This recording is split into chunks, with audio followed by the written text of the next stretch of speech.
So, I think find this video to be very necessary. I think you'll find it to be unique and to really catch some unswept corners. About 23 unswept corners. I'll get into that. Um, so, I was I was thinking to myself one day, like some concepts just kind of get constrained by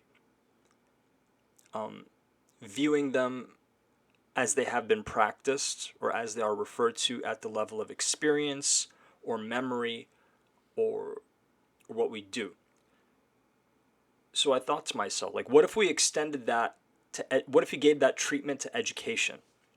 Meaning, what if we just took education, separated the concept of education away from all the other applications and just let it stand on its own, let it grow on its own. Without the walls of a petri dish. We just sort of let it germinate, find its end behavior and stuff. Which I'm sure is an interesting corner of philosophy I should probably make a note to think about. Oh geez, my glasses. Okay, I'll just take them off. So, and I'm sorry if my glasses were distracting. I recently stepped on them and had to repair them. So, yeah, so basically we just focus on the most critical, essential part of education, the core of all of it, where all strains meet together to the main channel, to the ocean. And focusing on that, I've come to realize that there's 23 corners or domains where knowledge can be obtained. Just from, I don't think I've done the complete research on this, honestly, but I found 23. Okay? I don't think they're all entirely distinct, but for practical purposes, we're going to retain all because it's too influential on the result. Okay? So, the first one we have is creative works. And you'd be surprised at what applicable things come from creative work. And that's all I'm going to say on that.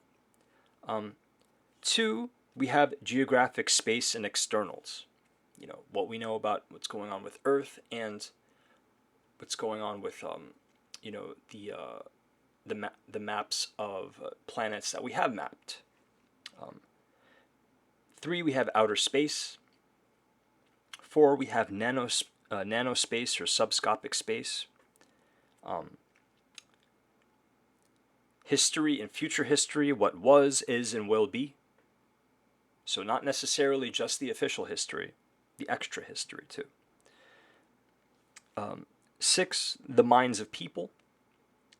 You know, just people's private knowledge that they know, esoteric or not, or maybe even more esoteric than esoteric. 7, rhizomal networks and Boltzmann brains.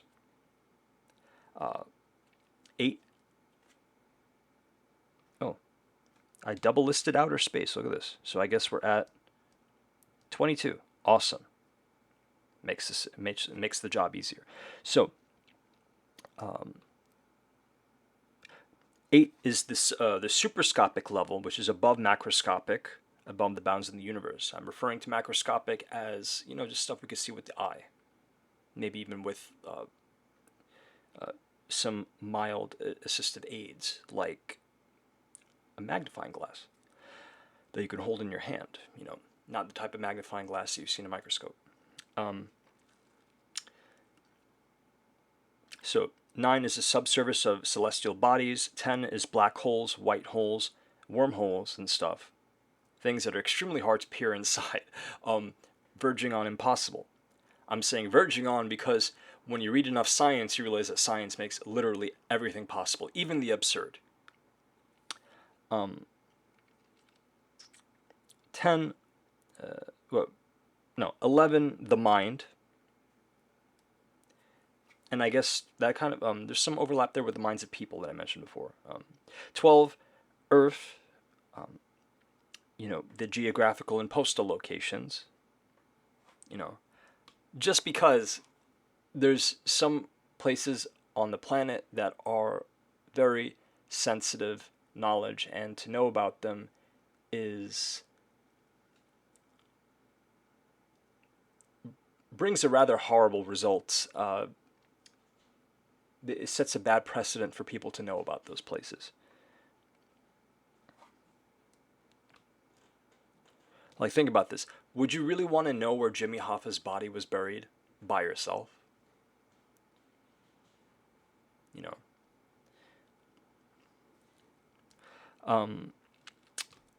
Number 13, the atomic level, including the subatomic, quantum, and subquantum levels. Yeah, I guess that goes with subscopic. So arguably we're down to 21, which is great. 14, dimensions beyond. 15, the imagination. I tell you, the imagination certainly does have some amazing places, because I know I mentioned art and stuff, and the minds of people, but those things don't necessarily require imagination. 16, the mind of God, or the supreme intellect of the multiverse, whichever one you want to call it, depending on not just what you believe, but what you know, or what is known, what is, I'm just leaving it as a general casing, because I need it to catch all, okay? 17, language and language exclusive terms, book knowledge and academia. That's about 60 subjects. 18, the cyberverse.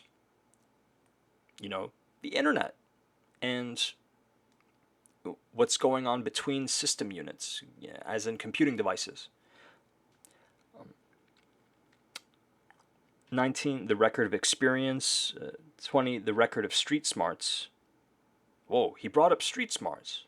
Yeah, street smarts is a philosophy. It's a way of life. You can't avoid it. You can't avoid it.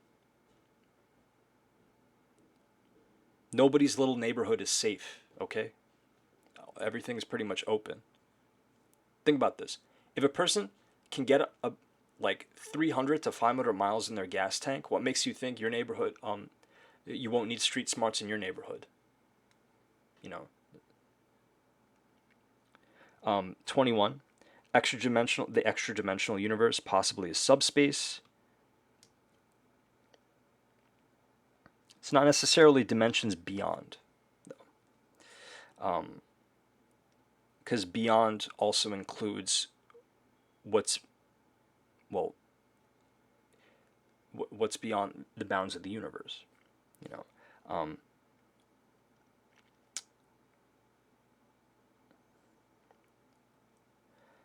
22, the internals of Earth visible to the naked eye. And yeah, I mean that should probably and things about internals of the Earth. It's not just the Earth's interior and stuff. It's also interiors, as in things that can be unveiled with a neutron-assisted visualization equipment and things like that. X-rays, that type of thing. Just internals. So, yeah, and it's important to know these, because how else are you going to know what you don't know? Meaning, how is a person going to know what they don't know? I have to articulate that, because I'm not necessarily talking about a person. And that's the beginning of knowing what you could know. So, because not all knowledge is good. I didn't mention certain crackpot subjects, which I will never mention on here in any way that will lead you to them. I will refer you to 1,000 universes before I refer to you to the universe of the profane, because it is dangerous. Guaranteed harm, okay? Sometimes just dropping one toe in that is worse than the worse than any hell you can imagine. You don't want to. It makes the whole purpose of the pursuit of knowledge stupid. It makes what Faust went through, what Odin went through for knowledge, it look like, clipping toenails. So now is because people tend, but going back to a previous point, people tend to learn a lot and find themselves satisfied, and they don't see how their feelings are interacting with their thinking. They lose control over the letters and numbers that come out of their mouth, or what's being written by their hand, what's being typed. So by knowing what really exists and stuff, what you don't know, because you can kind of maybe you recollect your study, maybe you know what you majored in or what courses you've taken, which you've really read about and stuff, and maybe you've read a ton, 100, like 9 majors worth of stuff, but you have to, you're likely to end up with egg on your face and stuff, and after learning so much, that does not feel good. It can be maddening, because you do everything took such pains to make sure that you did not get anything wrong, and that you were on top of all this, and you thought you were such a hot shot, but then you stumble upon something you can't understand. It requires too much remedial understanding or anything, something that, or maybe something you haven't noticed because you haven't seen it before or something. So because you didn't expect to see it, you didn't see it. So this is why it's important to know these 22 domains, because maybe it'll help you, and at the same time maybe it'll help you get to 23 and 24. I mean, I'm not like some crazy superhuman mega mind thing where we're like, I'm gonna tell you the space of everything that's out there. I'm just a damn good teacher, okay? I know how to freaking teach, and I'll teach like like the craziest person who's aiming for such a pure strong result that it makes things look like a Twilight Zone episode. Maybe walk into a classroom to a bunch of reprobates who with poor grades and struggling with thinking skills and stuff, and then a few weeks later, bam, you have a bunch of future valedictorians and stuff that already know some of the careers that they like already and stuff like that. I do a damn good job with teaching. So don't think I'm giving you 100%. Always question what people tell you, because not everybody backs up what they say. Okay?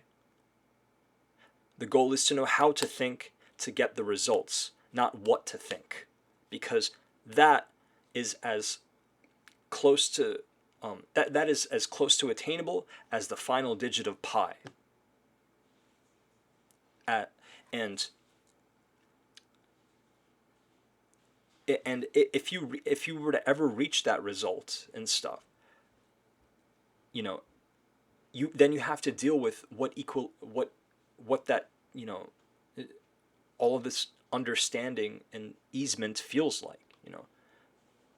You could also very well find yourself things to be too easy as well. So you need to find some sort of emotional contrast.